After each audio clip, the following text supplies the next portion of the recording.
Give the floor to Mr. José Miguel VELÁZQUEZ CRUZ.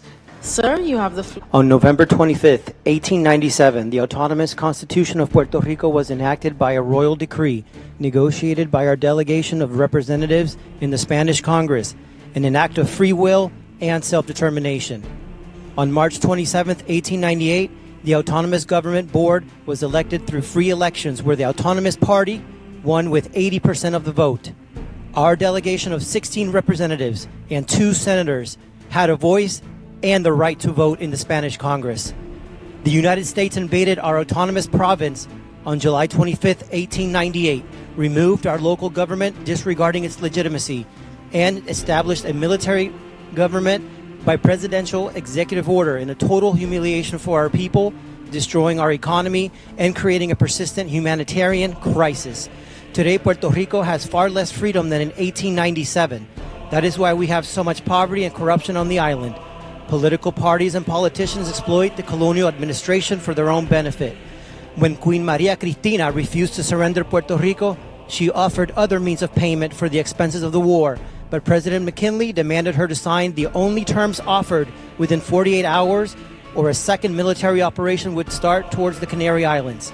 That fact alone could make the treaty illegal and void, as it was signed under threat of a continuation of military hostilities. Article 9 of the 1898 Treaty of Paris states that, quote, "The civil rights and the political condition of the natives from the territories acquired by this treaty will be determined by Congress," unquote.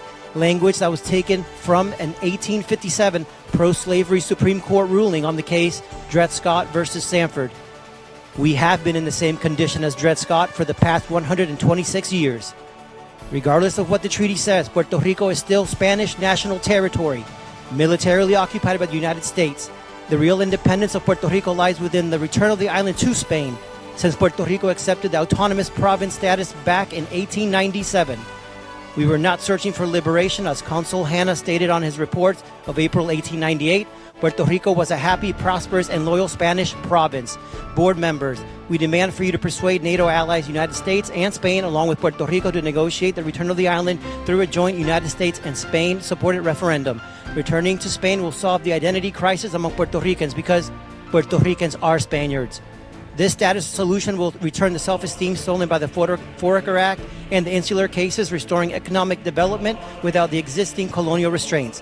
United Nations Resolutions 1541, Articles 6, 8, and 9 allows for this status solution. We should not be denied the reunification of our nation. It is where we belong. Thank you.